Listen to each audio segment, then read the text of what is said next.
शुरू करो, डालो बुनियाद, घर महल नजर आएगा। वंडर लाइए, वंडर अपनाइए, फर्क नजर आएगा। वंडर सीमेंट, फर्क नजर आएगा। नमस्कार, मैं हूं रविंद्र जैन और आप देखना शुरू कर चुके हैं सबकी खबर।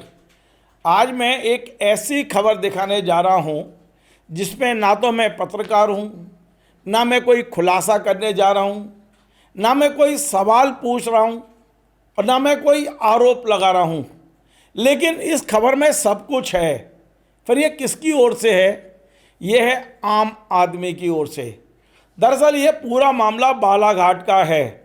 बालाघाट में जिस तरह रेत का अवैध कारोबार हो रहा है उसका खुलासा एक आम आदमी कर रहा है खड़े होकर।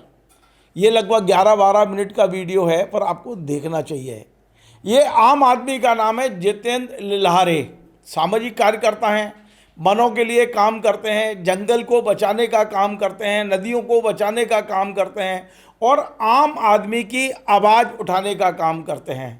ना इन्हें सांसद बनना है, ना इन्हें विधायक बनना है। ये चाहते हैं कि जो भारत सरकार ने, जो संविधान है, जो कानून है, उसके अनुसार शासन प्रशासन काम करे। जो आम आदमी के अधिकार हैं वो उन्हें मिलना चाहिए। और यदि पूरे ज़िले में कोई गलत काम हो रहा है, नियम विरुद्ध हो रहा है, तो वो प्रशासन की जानकारी में आना चाहिए। तो जितेंद्र राजा लिल्हारे जो हैं, उन्होंने करीब 11-12 मिनट का एक वीडियो सोशल मीडिया पर डाला है और उन्हें बाकायदा बालाघाट कलेक्टर मृणाल मीना से सवाल किए हैं। ये लोकतंत्र है, ये प्रजातंत्र है या आम आदमी को सवाल करने का अधिकार है?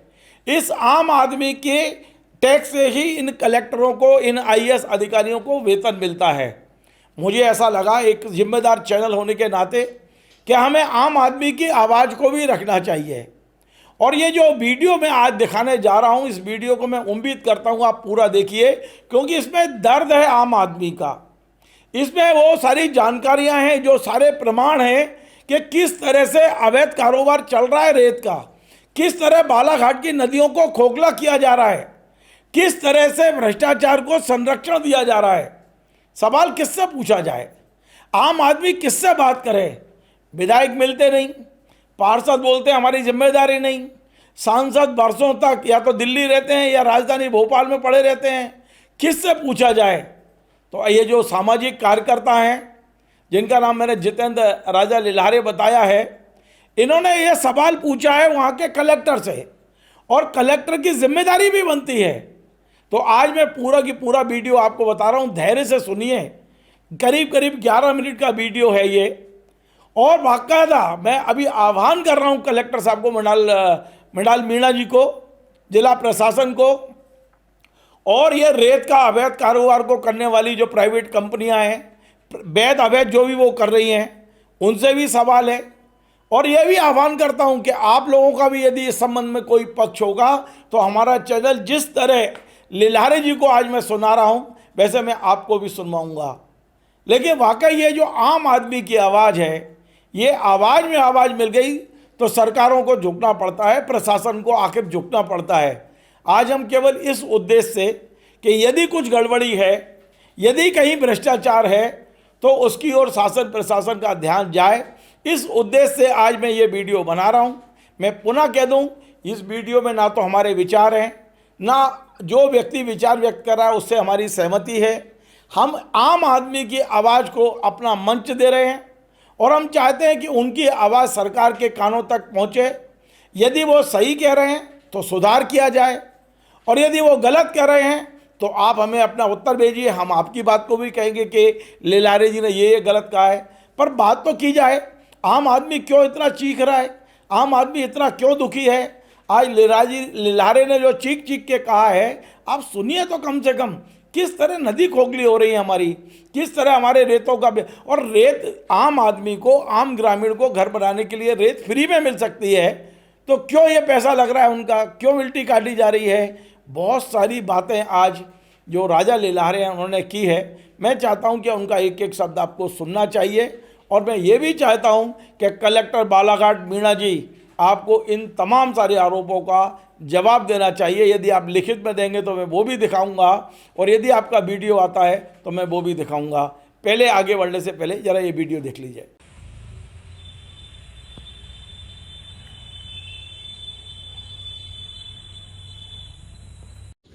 बालाघाट कलेक्टर मृणाल मीना जी, एनजीटी न्यायालय दिल्ली के आदेश के बाद भी आपको समझ नहीं आ रही है क्या? जो लगातार आप बालाघाट जिले के नदियों से सरकार के राजस्व की चोरी करा रहे हैं, क्या कनेक्शन क्या है रेत माफियाओं से आपका? कहीं रेत माफियाओं ने आपको नोटों की बड़ी बड़ी गड्डी तो नहीं दे दी है जो इतना खामोश है आप इनकी लूट पर? नमस्कार साथियों, मेरे हाथ में एक एफआईआर की कॉपी है, और ये एफआईआर कल दिनांक 29/10/2025 को रामपाली थाने में दर्ज की गई है 3 ट्रैक्टरों के ऊपर। और ये पूरा मामला क्या है, ये मामला मैं आपको पूरा विस्तृत रूप से समझाना चाहता हूं। ये मामला है एक ट्रैक्टर लोडिंग पर्ची के नाम पर 1500 रुपए की पर्ची के नाम पर सरकार के राजस्व की चोरी करने का यह मामला है।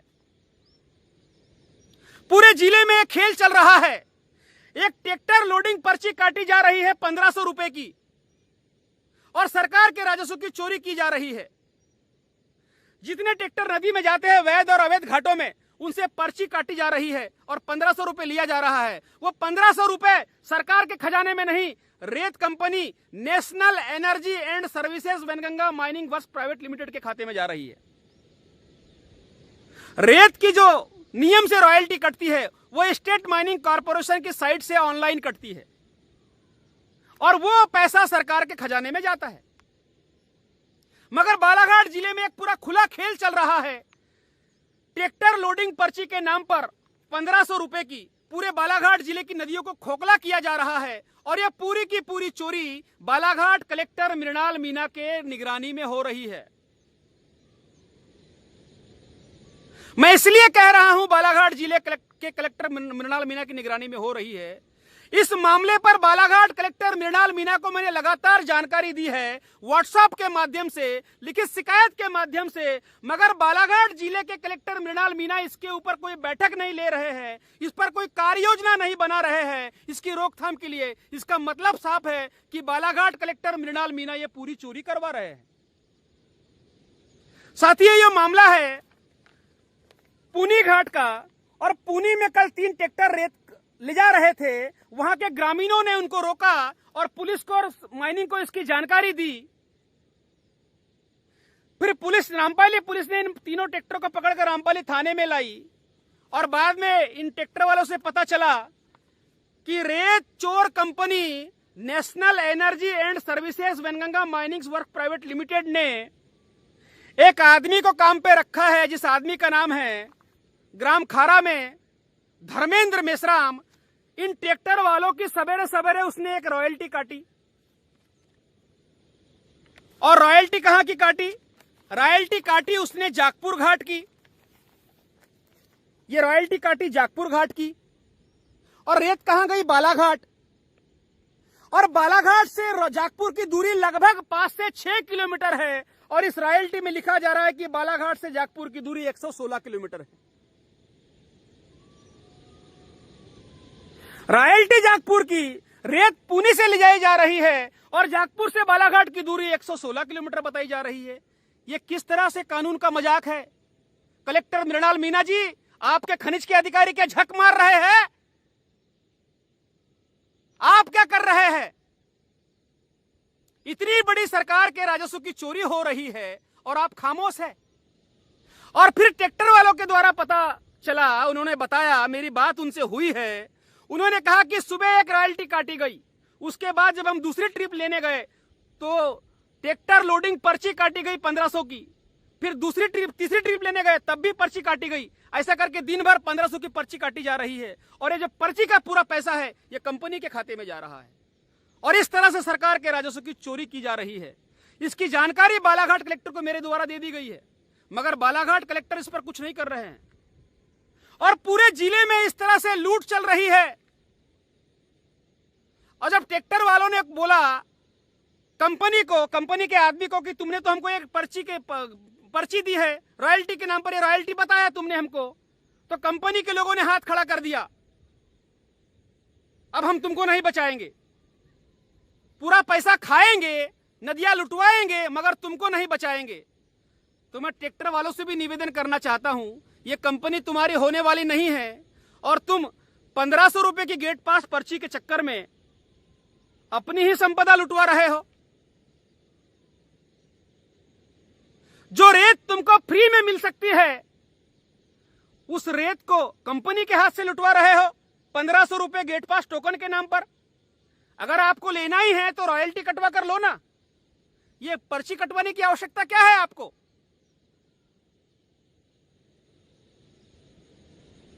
अब भी समझ जाओ, ये कंपनी किसी की नहीं होने वाली है और रेत माफिया किसी के नहीं होने वाले हैं। जब तुम पकड़ाओगे तो ये हाथ खड़े कर देंगे। मध्य प्रदेश खनिज के राजपत्र में स्पष्ट लिखा गया है कि ग्रामीणों को रेत के लिए उनका एक एरिया चिन्हित किया जाएगा और एरिया चिन्हित करके उनको अपनी आवश्यकता के अनुसार ग्राम पंचायत के एनओसी के बाद उनको रेत दी जाएगी। आप अपने अधिकारों का उपयोग नहीं कर रहे हैं। जो रेत आपको फ्री में मिल सकती है वो कंपनी को आप गेट पास टोकन देके लुटवा रहे हैं। गजब तमाशा चल रहा है। और अभी तो मुझे पता चला है कि 1 तारीख से पूरे जिले भर ये लूटने का खेल प्रारंभ होगा। बालाघाट कलेक्टर इस पर कोई प्रतिबंध नहीं लगा रहे हैं।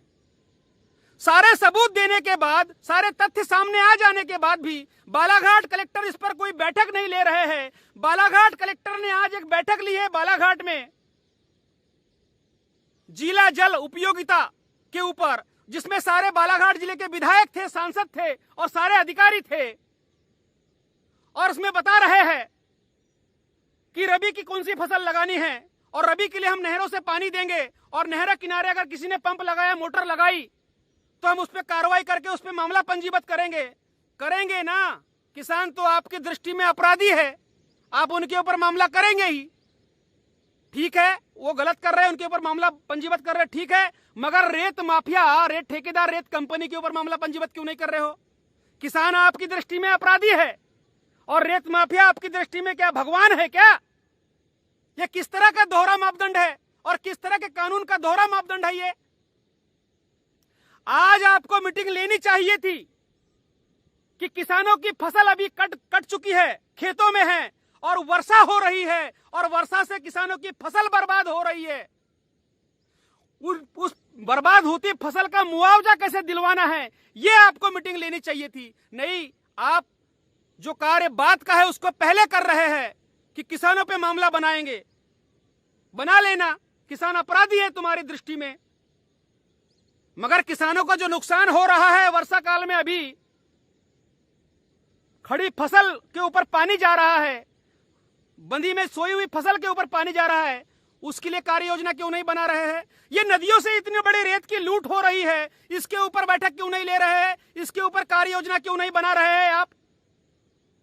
गजब तमाशा चल रहा है। सरेआम दिख रहा है, जिसके दस्तावेज उपलब्ध है कि 6 किलोमीटर दूर जागपुर से बालाघाट की दूरी है, उसको 116 किलोमीटर बताया जा रहा है। सारी पर्चियां आपके सामने हैं। आप उस पे मामला बनाने की बात नहीं कर रहे हैं, उस पे बैठक लेने की बात नहीं कर रहे हैं, उसको कैसे रोका जाए सरकार के राजस्व की चोरी को, इस पर बात नहीं कर रहे हैं। नहीं, आप किसानों पे मामला बनाने की अगर बात आई तो पहले उसकी बैठक लेंगे, मगर रेत माफिया जो चोरी कर रहा है सरकार के राजस्व की, नदियों को खोखला कर रहा है, गहरा करके जलस्तर सुखा रहा है, उस पर बैठक नहीं लेंगे आप। थोड़ी बहुत संवेदना प्रकृति के प्रति और नदियों के प्रति होगी कलेक्टर महोदय, तो मैं पुनः निवेदन कर रहा हूं, इस लूट को बंद करवाइए। आदमी आदमी को धोखा दे सकता है, प्रकृति के सिद्धांतों को नहीं। यह प्रकृति तुम लोगों को कभी भी माफ नहीं करेगी जो लोग नदियों को लुटवा रहे हैं। आप केवल नदियों को ही नहीं लुटवा रहे हैं, सरकार के राजस्व की चोरी को भी करवा रहे हैं। जिस पद पर आप बैठे हैं चोरी को रोकने के लिए, उस पद का दुरुपयोग कर रहे हैं और आपके संज्ञान में सारी बात है चोरी की, फिर भी आप कार्रवाई नहीं कर रहे, खामोश है। इसका मतलब सीधा सीधा साफ है कलेक्टर महोदय कि रेत की पार्टनरी में आप भी है, रेत की चोरी में आप भी सम्मिलित है, इसलिए आप खामोश है और कोई कार्रवाई नहीं कर रहे हैं। अगर आप सम्मिलित नहीं है तो मैं पुनः निवेदन कर रहा हूं, इस लूट को रोके, और सरकार के राजस्व की चोरी को बचाए, अन्यथा प्रकृति आपको कभी माफ नहीं करेगी। यह प्रकृति से जुड़ा हुआ मामला है।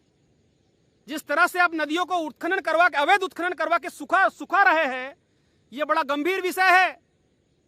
हमने कभी भी वैध चीजों का विरोध नहीं किया है, हम बात अवैध चीजों की कर रहे हैं। यह गेट पास टोकन अवैध है, रॉयल्टी वैध है। हमने रॉयल्टी का विरोध नहीं किया कलेक्टर महोदय। इस गेट पास टोकन के 1500 रुपए, 1300 रुपए, 1000 रुपए के लूट को आप बंद करवाइए, नहीं तो हम तो न्यायालय जाएंगे ही आपके खिलाफ, क्योंकि हमको आपसे कोई न्याय की उम्मीद ही नहीं बची है। सैकड़ों और कई सैकड़ों आवेदन आपको हम दे चुके हैं, हमें न्याय तो केवल न्यायालयों में ही मिला है। आप तो केवल बालाघाट में चोरी करवाने के लिए बैठे हैं, और चोरी करवाने के अलावा आपका कोई दूसरा काम नहीं है। मैं बालाघाट की जनता से भी निवेदन करना चाहता हूं कि मेरी वीडियो देखने के बाद थोड़ा विचार करिए। ये मेरी कोई व्यक्तिगत लड़ाई नहीं है, मेरी लड़ाई बालाघाट जिले के हर इंसान को जल भविष्य में मिले, उसके लिए जल बचे, उसकी लड़ाई है। मेरी लड़ाई नदियों को बचाने की है, प्रकृति को बचाने की है।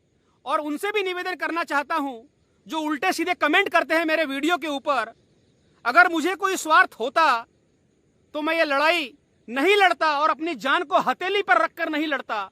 मेरा निजी कोई व्यक्तिगत स्वार्थ नहीं है। मैं जिस प्रकृति का खा रहा हूं अन्न, जिस प्रकृति से जल पी रहा हूं, उसके प्रति जो मेरा कर्तव्य है, मैं उस कर्तव्य को निभा रहा हूं। धन्यवाद। वीडियो बहुत लंबा था, बहुत सारी बात थी। लेलारी जी के दर्द भी है उनके बातों में, उनकी बात में सच्चाई भी नज़र आती है, इसलिए मैंने ये पूरा वीडियो दिखाया है।